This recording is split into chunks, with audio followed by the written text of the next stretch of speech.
Price Lord. ஒரே ஒரு வசனத்தை கூட காண்பித்து கொடுக்கிறேன். யோவான் 14வது அதிகாரம் 18வது வசனம்.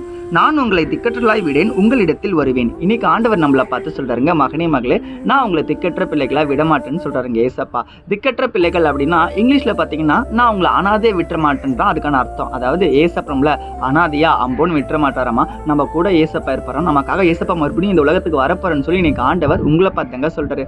நிறைய நேரங்கள்ல பாத்தீங்கன்னா என் கூட பாத்தீங்கன்னா யாருமே இல்லைங்க, நான் தனியா இருக்கேன், என் வாழ்க்கை இப்படி தாங்க இருக்குன்னு நான் கூட யோசிச்சு பார்த்துருக்கேன், எனக்கு யாருமே இல்லை. நான் நினைக்கும் போதெல்லாம் ஏசப்பா சொல்ற ஒரே ஒரு வார்த்தை, மகனே மகளே, நான் உன் கூட இருக்கப்பா, ஒருவனை அவன் தாய் தேற்றுறது போல நான் உங்களை தேற்றுவேன்னு சொல்லி இன்னைக்கு ஆண்டவர் உங்களை பார்த்தா சொல்றாரு. இந்த உலகத்துல இருக்க மனுஷங்க உங்களை விட்டு போலாங்க, நீங்க நேசிச்ச உறவு உங்களை விட்டு போலாம், ஆனா ஏசப்பா உங்களை எப்பவுமே விட்டு போக மாட்டாருங்க.